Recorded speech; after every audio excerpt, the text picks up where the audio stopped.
कुछ कहानियां रहस्यों में दबी रहती हैं, जिन्हें जितना सुलझाने की कोशिश करो उतना ही उलझ जाती है। आज की कहानी भी ऐसी ही है। विक्रम और उसके दोस्त कॉलेज की छुट्टियों में घूमने निकले थे। उनके रास्ते में एक पुरानी खंडहर सी हवेली आई, जिसे भूल भुलैया हवेली कहते थे। गांव के लोग कहते थे कि उस हवेली में जाने वाले लोग कभी वापस नहीं आते। विक्रम के दोस्तों ने चुनौती दी कि अगर विक्रम को हिम्मत है तो उसे रात में हवेली में जाकर रहना होगा। विक्रम ने साहस जुटाया और आधी रात को हवेली में दाखिल हो गया।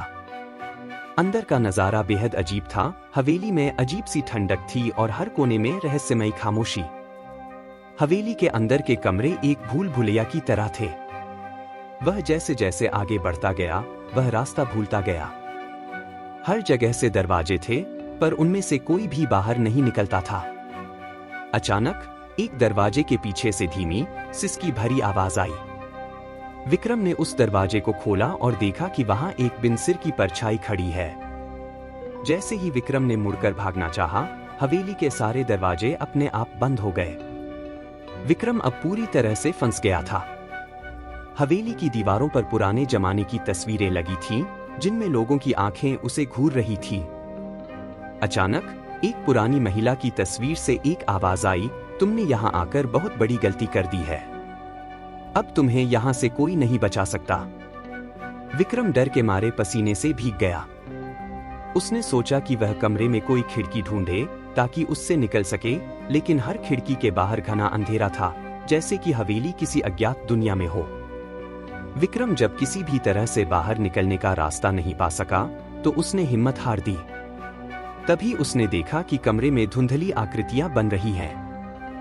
ये आकृतियां हवेली में मारे गए पुराने लोगों की आत्माएं थीं, जो विक्रम को घूर रही थीं। उनमें से एक आत्मा बोली, तुमने इस हवेली में कदम रखकर हमारी शांति भंग कर दी है। अब तुम भी हमारे जैसे बन जाओगे।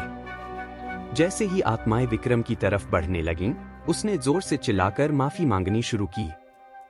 आत्माएं उसकी तरफ बढ़ती गईं और अचानक हवेली की दीवारों से अजीब सी लाइट निकलने लगी। पूरी हवेली में भयानक चीखें गूंजने लगीं। विक्रम ने अपनी आंखें बंद कर लीं और उसे लगा कि अब उसका अंत आ गया है। जब विक्रम ने आंखें खोलीं, तो देखा कि उसके सामने का दरवाजा खुल गया है। वह भागकर बाहर निकला और हवेली के गेट से निकलते ही बेहोश हो गया। जब सुबह गांव वालों ने उसे गेट के पास पाया, तो उसके चेहरे पर डर का साया था। वह कभी कभी बड़बड़ाता रहता, वो हवेली, वो आत्माएं। उस घटना के बाद विक्रम कभी ठीक नहीं हो पाया। उसने कई बार दोस्तों को हवेली का रास्ता दिखाना चाहा, लेकिन वह रास्ता जैसे गायब हो चुका था। लोग कहते हैं कि हवेली हर कुछ सालों में एक नए शिकार की तलाश में खुद ही प्रकट होती है।